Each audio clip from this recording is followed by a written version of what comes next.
गीतेचा 9वा राजविद्या राजगुही योग. इतक्या वेळेपासून आम्ही तुम्हाला सांगतो द्यायला पाहिजे, द्यायला पाहिजे, द्यायला पाहिजे. मग काय द्यायला पाहिजे, किती द्यायला पाहिजे, आपल्याकडे आहे की नाही? कारण मागणारा मागतो तेव्हा आपल्याकडे असलं तर मग आपण देतो, नसलं तर नाही म्हणून सांगतो.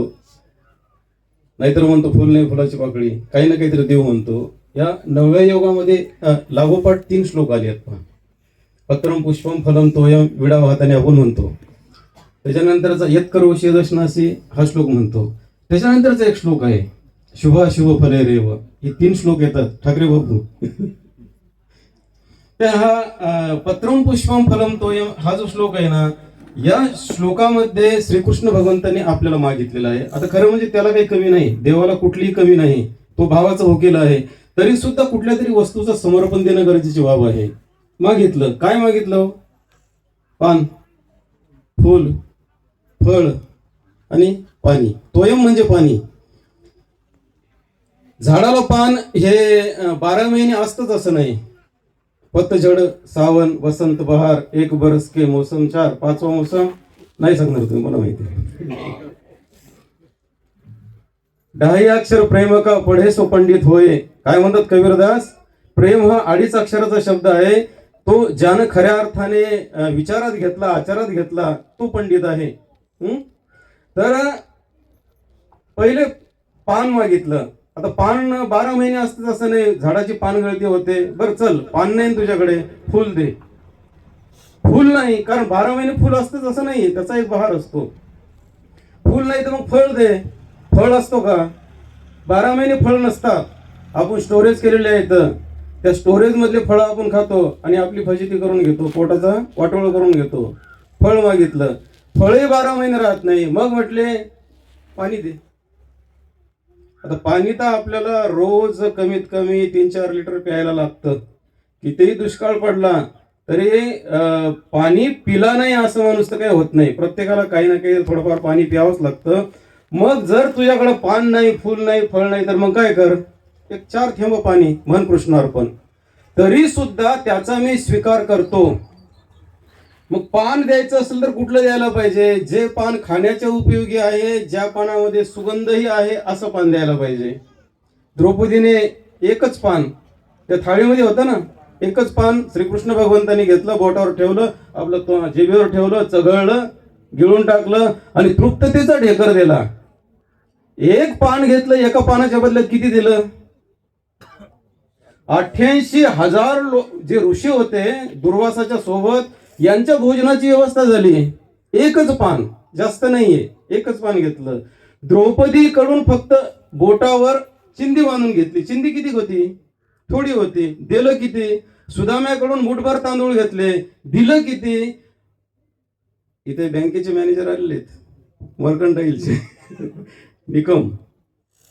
या पृथ्वी तलावर कुठलीच अशी बँक नाही की इतक्या पटीमध्ये तुम्हाला ती व्याज दर देईल, आहे का?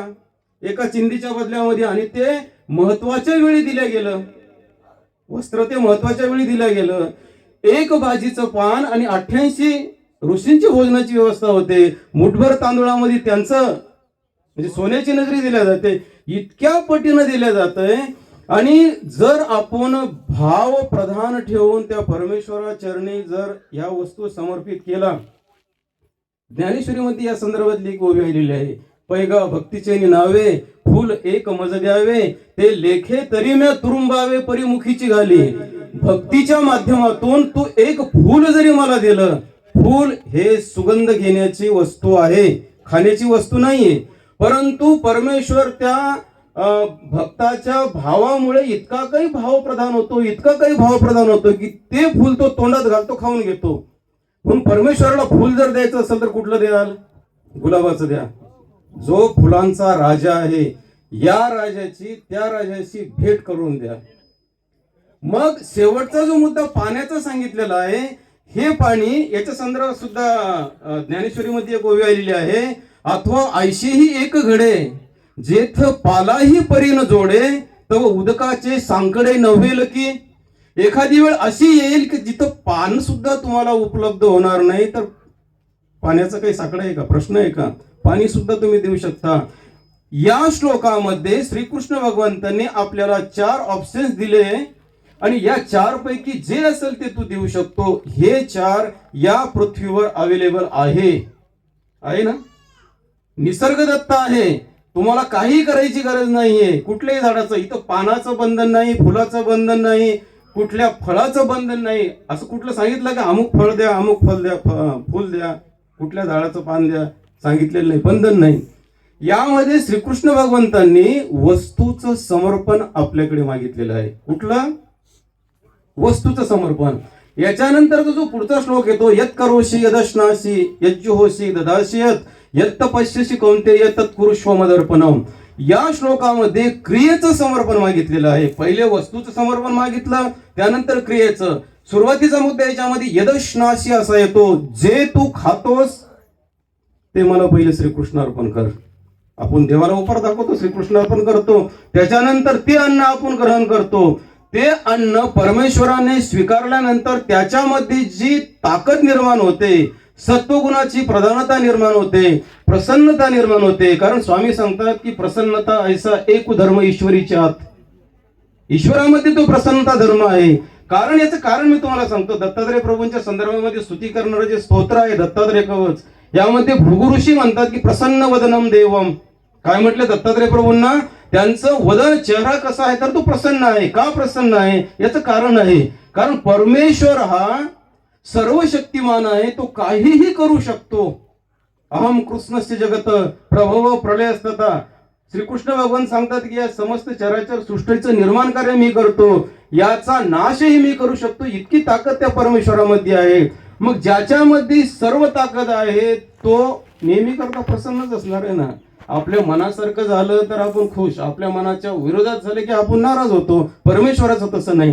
परमेश्वर प्रसन्न होतो, परंतु परमेश्वराला ते द्यायला पाहिजे. क्रियेचं समर्पण मागितलं. काय म्हटले? यदश्नासी, तुझे खातोस ते मला दे, ती क्रिया मला दे. यदश्नासी, त्यानंतर यज्जुहुषी म्हटलेलं आहे, जे तू हवन करतो. यज्ञ म्हणजे काय होतं? ज्या काही वस्तू असतात त्या आपण त्या अग्नीमध्ये टाकतो, तो यज्ञ होतो. मग जे तू हवन करतो ती क्रिया सुद्धा मला समर्पित कर. जे दान करतो ते सुद्धा मला समर्पित कर. जे तप करतो ती क्रिया सुद्धा मला समर्पित कर. या श्लोकामध्ये यत् करोषि यदश्नासि, याच्यामध्ये क्रियेचं समर्पण मागितलेलं आहे. सर्वज्ञ श्री चक्रधरांनी जीव स्वार्थपर म्हटलं. जीव हा स्वार्थी आहे. प्रत्येक जीव स्वार्थी आहे. म्हणून हा सतत मागत असतो. मागतो, मिळतं, अनुभवतो, संपतो. परंतु जेव्हा कुठलीही क्रिया आपण हे करणं माझं आद्य कर्तव्य आहे, हे करणं माझी सेवाभाव आहे, माझा सेवाभाव आहे म्हणून जर तुम्ही करत असाल तर त्याचे निर्माण होणारे परिणाम हे कधी न संपणारे असतात. सापेक्ष क्रिया केव्हाही संपते. फळाचा अनुभव घेतला, संपला. तुम्ही बाजारातून, किराणा दुकानातून आणता, खाता, विषय संपून जातो. पुन्हा तुम्हाला मिळवावं लागतं. परंतु परिणाम असे आहेत. एक स्वामींचं छोटस सूत्र सांगतो की क्रिया क्रिये प्रतिकारण, क्रिया फळा प्रतिकारण. क्रिया क्रिये प्रतिकारण याचा अर्थ होतो की एक क्रिया तुम्हाला त्याच्यापेक्षा श्रेष्ठ क्रिया करण्याची ताकद प्रदान करते. आणि क्रिया फळ प्रतिकारण, जेव्हा आपण सापेक्ष भावाने कुठली क्रिया करतो त्याचं फळ निर्माण होतं. फळ निर्माण झालं की मग माणसाला जन्म घ्यावा लागतो. जन्म घेतला की मृत्यू आला, मधलं जीवन आलं. सुख, दुःख, लाभ, हानी, जय, पराजय, हे सगळे मुद्दे आले. या सगळ्या मुद्द्याला वर्ज्य करून जर तुम्हाला करायचं असेल तर ते काय करा? क्रिया क्रिये प्रतिकरण हा मुद्दा करणं गरजेचं आहे. मग आपण जीव स्वार्थपर आहे, परमेश्वराला हे समर्पित केलं, वस्तू समर्पित केल्या, त्यानंतर क्रिया समर्पित केल्या. आपण म्हणू की याच्या मागे माझा फायदा काय? माणूस फायदा अपेक्षित आहे माणसाला. मग याचा फायदा काय? तर तिसऱ्या श्लोकामध्ये श्रीकृष्ण भगवंत त्याचा फायदा सांगतात. ते म्हणतात की शुभ अशुभ फले रेव मोक्षसे कर्मबंधने संन्यास योग युक्तात्मा विमुक्तो माम उपैस्यसि. याच्यापेक्षा मोठा फायदा नाही आणि याच्यासारखा दुसरा कुठलाही फायदा नाही. इतका हा महत्वपूर्ण फायदा आहे. परंतु नेमकं याच फायद्याकडे आपलं दुर्लक्ष होतं. मुद्दा काय दिला?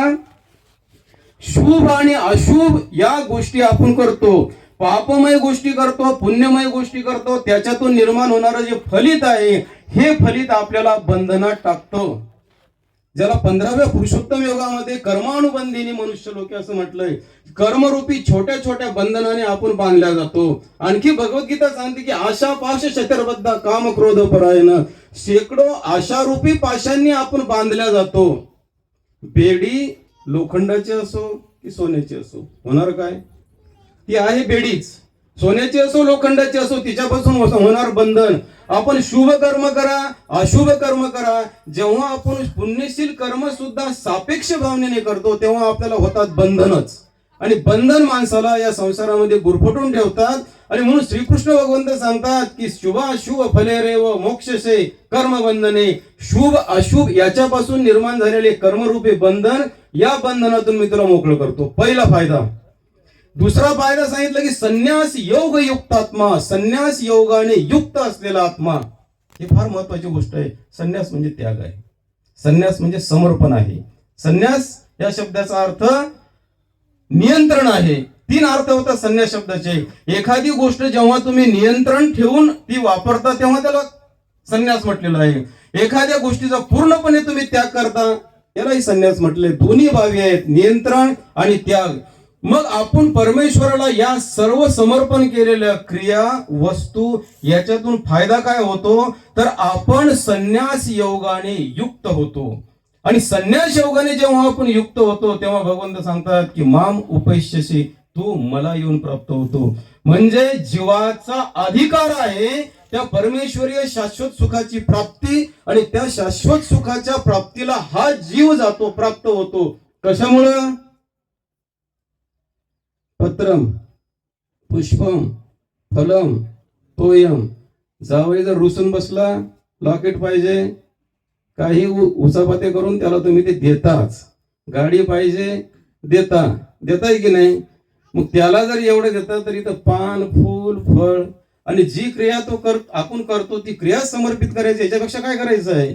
म्हणजे इतकं स्वस्त मागितलं, सहजरित्या आपण समर्पित करतो असं मागितलं तरी आपण त्याच्याकडे दुर्लक्ष करतो. आणि नको त्या ठिकाणी आपण आपलं भांडवल गुंतवतो.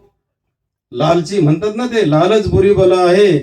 आपण अशा ठिकाणी भांडवल गुंतवतो की त्या ठिकाणाहून मिळण्याची शक्यता आहे की नाही हा प्रश्न निर्माण होतो. परंतु इथे तुम्हाला 101% खात्री आहे आणि तुम्हाला भांडवलही फार काही गुंतवायचं नाही तरी सुद्धा त्या गोष्टीकडे आपलं दुर्लक्ष होतं. आणि म्हणूनच आपण या कलियुगामध्ये आलो. कृतयुगात होतो, त्रेतायुगात होतो, द्वापारात होतो, कलियुगात आलं. याचं कारण आपण आतापर्यंत या गोष्टीला सिरियसली घेतलेलंच नाहीये. म्हणून मी तुम्हाला सांगू इच्छितो, जास्त काही परमेश्वराला द्यावं लागत नाही, परंतु त्याचे फायदे मात्र तुम्हाला खूप अनंत पटीने भेटतात.